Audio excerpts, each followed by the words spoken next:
say to the honourable gentleman, give me this, I will not tolerate such behaviour. If you want to go out now, but if you stand again, I will order you out. Make your mind up. Either shut up and get out. Neil Hanby and Kenny I order. Shut up. Shh. Neil Hanby, I am now naming you and Kenny McCaskill to leave this chamber. Sergeant, deal with them. Deal with them. Deal with them. Just sit down. Out. No. Sergeant at Arms, escort them out. Shh. Take them out, Sergeant. It's happening, right now. Parliament is in absolute meltdown, and the system is cracking wide open.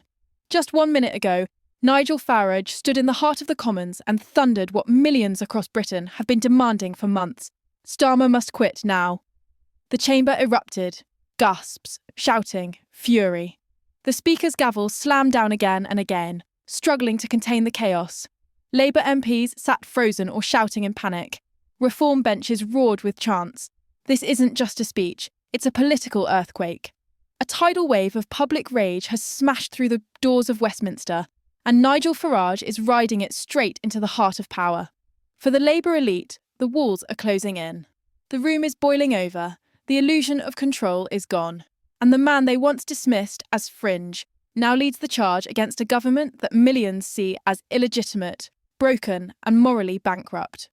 Across the country, a single message echoes louder than ever. Labour has lost the people. And Farage just said it out loud, for all of Britain to hear. He accused Starmer of betrayal. He called Labour's rule a war on ordinary citizens. He declared the government unfit, unsound, and unwanted. The moment he said it, something broke in the Commons, like a dam of rage bursting open. Whispers turned into threats. Insiders report Labour whips scrambling as backbenchers threatened to defect. Eyes darted, phones lit up, and outside, the protests swelled like a storm gathering force. This isn't just about a leader anymore, it's about an uprising. The people are done being ignored. They're done being taxed, silenced, and shamed. They're done watching criminals roam free while veterans sleep on cold streets. They're done with boatloads of illegal arrivals while their own families struggle to get housing. They're done with the lectures, the slogans, the identity madness in their children's schools. Labour promised progress. They delivered chaos. Now the tide has turned, and it's not a wave, it's a flood. The crowd outside Parliament is roaring louder than the chamber inside. Chants of general election now ring through Whitehall. Labour HQ is under lockdown. Security has doubled inside Parliament. Even senior MPs are shaken. Starmer has disappeared from public view. Rachel Reeves and Angela Rayner are silent. And Farage, he's not backing down. He's thrown down the gauntlet in full view of the nation. His words weren't just political, they were revolutionary. He said Labour doesn't govern for citizens. It governs for activists, elites and globalists. He pointed directly at the failures. 55,000 illegal boat crossings this year. Police arresting people over online jokes. Identity politics taking over classrooms.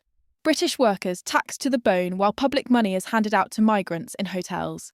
It's a list of grievances that's only grown longer, and now it's exploding into action. Reports from inside the Commons say Farage's motion of no confidence caught Labour off guard. Panic set in within minutes. Senior Labour staff were seen arguing behind the Speaker's chair. Some were even overheard saying, "We're losing the room." That's not just metaphor.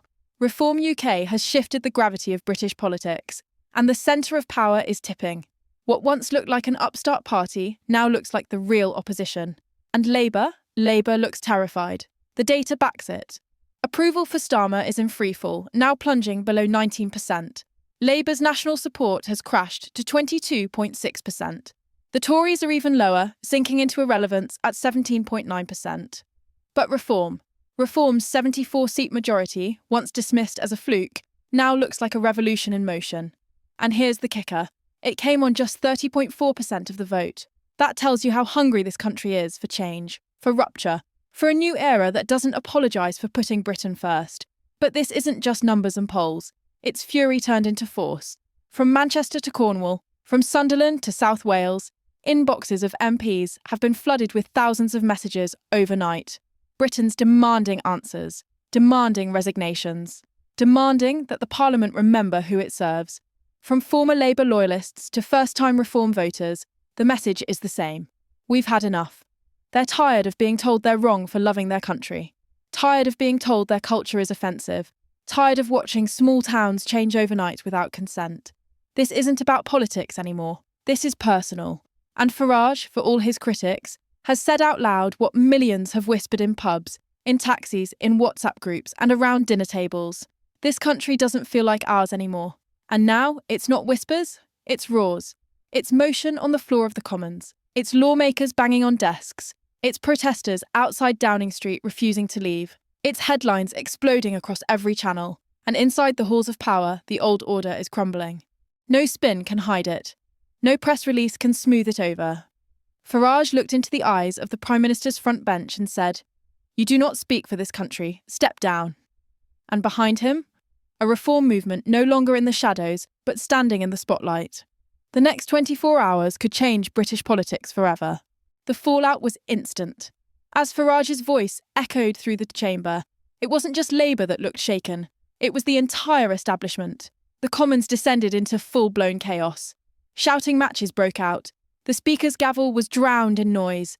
Labour MPs looked pale, some whispering furiously, others frozen like they'd seen a ghost. Even senior ministers, once smug and defiant, sat wide-eyed as the momentum shifted like an earthquake under their feet.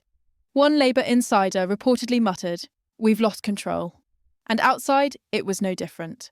Thousands of furious citizens surrounded Parliament, chanting for Starmer's resignation, demanding a general election, waving signs that read, "Enough and not in our name." Westminster is no longer secure. It's under siege, not by foreign powers, but by the very people Labour swore to represent. Emergency meetings erupted behind closed doors. Security services were deployed to reinforce key government buildings. Reports began pouring in that Labour's digital channels were being bombarded with angry messages, tens of thousands, crashing servers, silencing spin. Whistleblowers say Starmer hasn't spoken directly to MPs in over 24 hours. He's gone underground. His silence is deafening. Even allies are turning on him. The coalition that once helped him into Downing Street is fracturing beyond repair. Scotland wants distance. Wales is furious.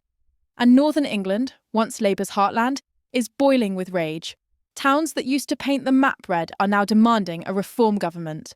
The mood has changed. This isn't protest. This is political rebellion, and it's spreading like wildfire. Reform UK isn't just rising, it's surging. Their messaging has gone viral. Every speech, every clip of Farage's demand, every Commons outburst is flooding social media. Young people, old veterans, working mums, small business owners, all sharing one message. Labour doesn't speak for us anymore. Even left-leaning voters, disillusioned and disgusted, are saying the quiet part out loud. Starmer has no mandate. He governs for lobbyists, activists, and the media, not the working people of Britain.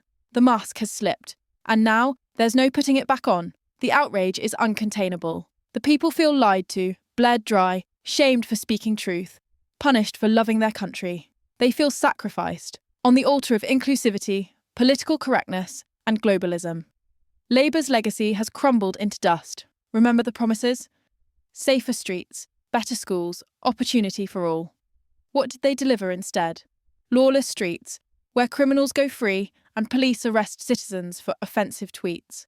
Primary schools pushing radical gender ideology before kids can even spell. British troops sleeping rough, while thousands of illegal arrivals get hotel rooms with room service. Small businesses taxed into extinction, while tech giants and foreign firms get handouts. And what's their answer to every criticism? You're a bigot. You're far right. You're the problem. The people are done with it. They're not far right. They're fed up. They're not hateful. They're exhausted. Exhausted from being ignored. Exhausted from being overruled. Exhausted from being treated like strangers in their own land. And Farage has given them a voice, a channel, a war cry. What happened in Parliament today was not a stunt. It was the beginning of a reckoning. A reckoning for the political elite who thought they could rule without consent. A reckoning for the media who sneered at ordinary people for years. A reckoning for a government that wrapped itself in diversity while dismantling unity. As Farage left the chamber, his words still ringing, one phrase stuck with everyone watching. This Parliament is illegitimate until it faces the people. And he's right. Reform UK is now shaping the conversation, steering the ship, and lighting a fire under the old parties. The Tories, once the opposition, are silent, leaderless and irrelevant. They're watching from the sidelines while reform tears down the stage. But make no mistake, this isn't over. It's just beginning. More reform motions are coming. Demands for emergency elections are mounting. Legal teams are preparing challenges. Sources say Labour MPs are privately preparing for resignations, defections, or even leadership coups. The Speaker's office is in panic mode, trying to hold order as confidence in Parliament collapses. The political class doesn't know what to do, because they've never seen momentum like this. And here's the truth. They were warned. Every by-election, every protest, every poll, but they laughed, mocked, dismissed the public as backwards or angry or confused. Now they know. The public wasn't confused. They were waiting, watching. And now they've moved. The streets aren't calm tonight. Outside Downing Street, the crowd is only growing. Flags wave, sirens wail, protesters chant. Some Labour MPs have been advised to stay away from their constituents' wall, fearing backlash. This is not politics as usual. This is rupture. And Starmer? Still no statement, still no appearance, still hiding behind closed doors while the nation demands answers. One insider revealed that Labour's top brass held an emergency war room meeting and couldn't even agree on messaging. Some want to double down, others want to resign quietly. None can figure out how to undo what Farage just unleashed. Because you can't spin away a revolution, you can't press release your way out of a political collapse. This is the reckoning, and if what we saw today is any sign of what's coming tomorrow, then British politics is about to be remade from the ground up. The elites are losing their grip. The institutions are shaking. And the people, they're wide awake. For the first time in decades, they feel seen. They feel powerful. They feel ready. This is no longer about one man, one party, or one moment. This is about the soul of a nation. And Nigel Farage just lit the fuse. What happens next could change everything.